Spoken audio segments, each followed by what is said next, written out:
I want to take it back. You see, Throwback, they always say that for you to go to the future, you must study the past and see how people did the things that they did. Now, back in the day, the biggest stables was Ogopa DJs and Caliph. Now, we tried to track down artists from both stables. We want to start out with a man who is still as relevant today as he's always been. He's had so much longevity in the game. His name is Nameless, and we caught up with him, asked him a few questions, and this is what he had to say. Nameless, yeah, yeah. Well, I started off at Josiah Studio. That's how I got my first break, through a competition. And that's how I got Mega Rider.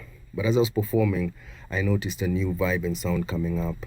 I would watch people like Baby Cool, Chameleon and Red Sun during performances that we would meet at. And I was like, that sounds energetic, man. Where's this sound coming from, you know?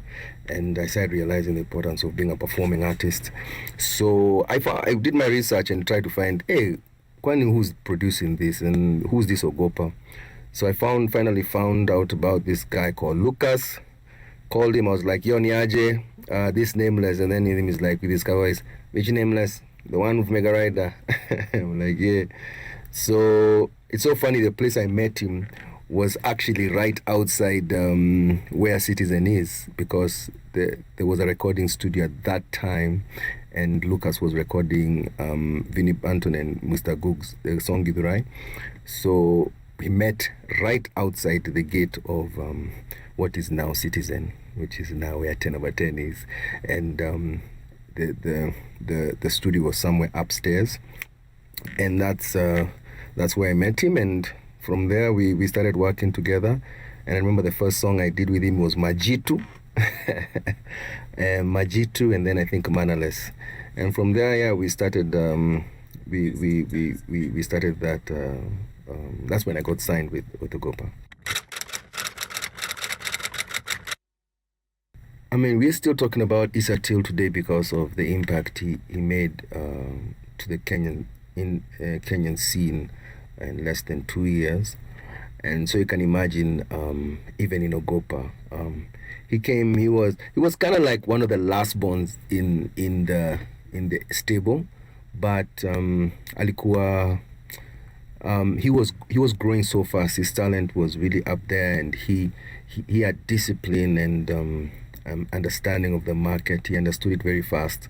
And I remember, like, even Lucas telling me, like, yo, Issa is coming up fast, man. And my album was supposed to come out before his, but Lucas was like, I think we're going to have to change it, and his comes out before yours, because he's growing very fast, and he's building, his brand is really building up. So I remember at that point when you know, Ogopa was like putting a lot of attention on Issa, the brand, and the artist.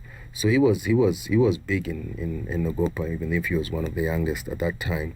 And everyone liked him, everyone respected him, everyone liked him because he respected other people, and he was always willing to learn from us the older artists. Yes, there's definitely pressure to deliver, especially in concerts, especially the Ogopa concerts. Whenever we were on tour with Ogopa concerts, I remember the initial ones, you know, especially songs like Ninanoki.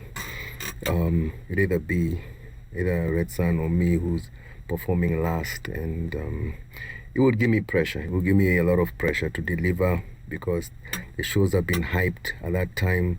The name Ogopa and the artist was so big, so everyone is talking about it. So you can imagine.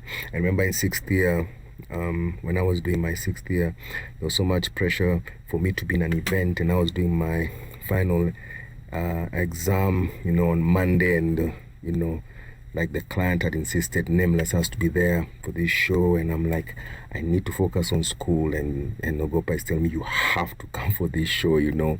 So yeah, there were moments where I used to feel I have to deliver, to keep the name up there. Those who've got names, who are nameless.